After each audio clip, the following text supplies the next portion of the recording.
स्वागत है आज की क्लास में आपका। और आज हम बात करेंगे 16 संस्कारों की।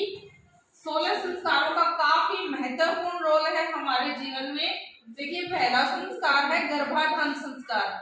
माता पिता के तन और मन की पवित्रता के लिए ये संस्कार करवाया जाता है, काफी महत्वपूर्ण है। जिसमें जो है माँ गर्भ धारण करने से पहले अपने आप को पूरी तरह से पवित्र जो महसूस करती है। दूसरा संस्कार है पुंसवन संस्कार, जिसमें गर्भ धारण के तीसरे या चौथे महीने में इसको करवाया जाता है। इसमें जो माता के गर्भ में शिशु है उसके मानसिक विकास के लिए काफी महत्वपूर्ण संस्कार है। तीसरा संस्कार है सीमांतोन्नयन संस्कार। इसमें गर्भपात न हो इसलिए करवाया जाता है और शिशु और माता की रक्षा के लिए संस्कार काफी महत्वपूर्ण माना गया है। चौथा है जातकर्म। ये संस्कार काफी महत्वपूर्ण है। जब बच्चे का जन्म हो जाता है, छोटा सा बच्चा है, उसका जन्म हो गया है, तो उसको शहद या कुछ मीठा चटाया जाता है। हमारे घरों में आपने देखा होगा वो खांड की वो गुट्टी वगैरह कहते हैं कि वो चटाई जाती है, लेकिन शहद चटाते हैं। शहद मतलब जब हॉस्पिटल में बच्चा होता है ना, तो उसको भी 1 या 2 बूंद शहद चटाया जाता है। तो ये जातकर्म संस्कार उसको कहते हैं। पांचवा है नामकरण संस्कार। देखिए, जन्म के 10 दिन तो हमारे घरों में सूतक माना जाता है। जब बच्चा हो जाए 11वें दिन पूजा पाठ करके जो है ये नामकरण संस्कार संपन्न करवाया जाता है। इसका काफी महत्व है।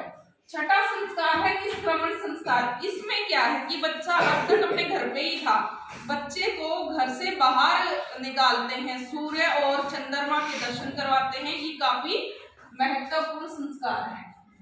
उसके बाद अगला है 7वां अन्नप्राशन संस्कार। इसमें अब बच्चा जब बच्चा 6 महीने का हो जाए उससे पहले तो क्या है वो माँ का दूध ही पीता है और उस पे ही जो है वो निर्भर रहता है। लेकिन जब बच्चा 6 महीने का हो जाता है तो उसको खाना खिलाना शुरू करते हैं, अन्न खिलाना शुरू करते हैं और कुछ मीठा खिला करके 6ठे महीने में बच्चे को कुछ मीठा जैसे कि खीर खिला करके ये संस्कार संपन्न करवाया जाता है, जिसको अन्नप्राशन कहते हैं। भाई अन्न खिला करके संपन्न करवाया गया है।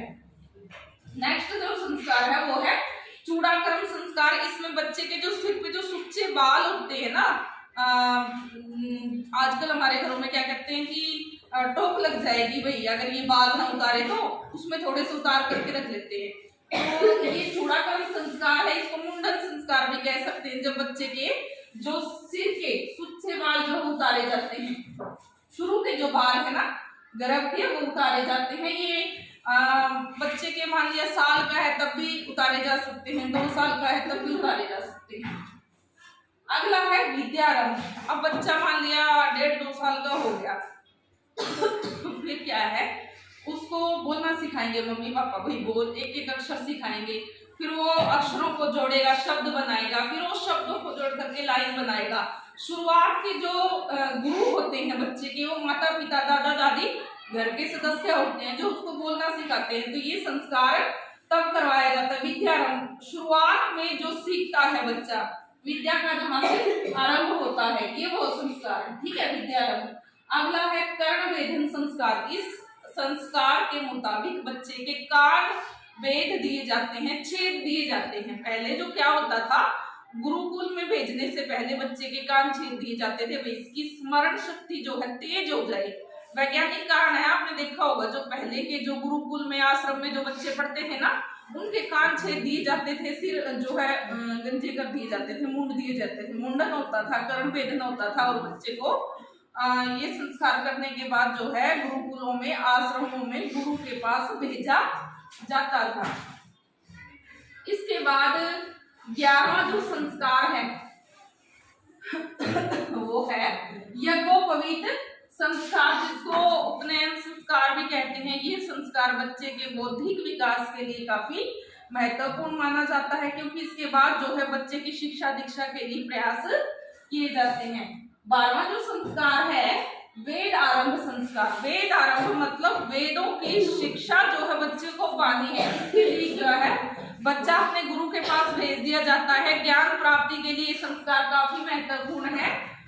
ये 5 या 7 साल का जब बच्चा होता है ना, तब जो है उसको गुरुकुल में भेजा जाता था गुरु के पास शिक्षा प्राप्ति के लिए। जैसे आजकल ये बच्चा 5-6 साल का है, तब उसको क्या करते हैं स्कूल में एडमिशन करवाते हैं तब आश्रम होते थे, पहले के टाइम से प्राचीन काल की बात है, तब आश्रम होते थे, तो उसको 5-6 साल का बच्चा होता था उसको गुरुकुल में भेज दिया जाता था। उसके बाद है केशांत संस्कार। जब बालक विद्या अध्ययन कर लेता है, वेदों का अध्ययन कर लेता है, ज्ञान पा लेता है, तब गुरु क्या करता है कि उसके जो है ये बालों की कटाई करता है, केश काटता है। तो ये संस्कार तब संपन्न करवाया जाता है और फिर उसको जो है स्नान करवाया जाता है। अगला जो संस्कार है समावर्तन, ये केश आठ से संबंधित ही है। बाल कटवाने के बाद उसको 8 गड़े पानी से जो है नहलाया जाता था और सुगंधित जो उसमें फूल वगैरह डाले जाते थे। उसके बाद उसको जो है विद्या की उपाधि दी जाती थी, भी हाँ आपकी विद्या पूरी हो गई है, ये एक टैग होता था बच्चे की जो शिक्षा है वो पूरी हो गई है। और ये संस्कार दर्शाता था कि बच्चे ने जो है पूरी पढ़ाई कर ली है। उसके बाद जो 15वां जो संस्कार है वो है विवाह संस्कार। ये गृहस्थ जीवन के लिए काफी महत्वपूर्ण संस्कार है।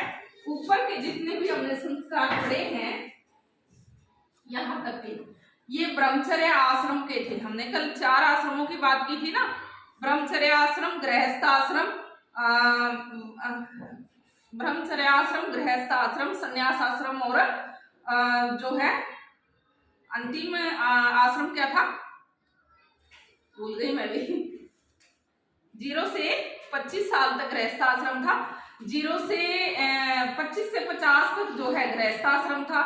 पहला जो ब्रह्मचर्य आश्रम था उसमें जो है बच्चा गुरु के पास रह करके शिक्षा प्राप्त करता था। फिर जो दूसरा आश्रम था उसमें जो था वो विवाह के बाद बच्चे पैदा करना उसका काम होता था। तीसरा था वानप्रस्थ आश्रम, जिसमें क्या था वो वनों में जो है मोक्ष के लिए, तपस्या के लिए वो घूमता था, इधर उधर ज्ञान प्राप्त करता था।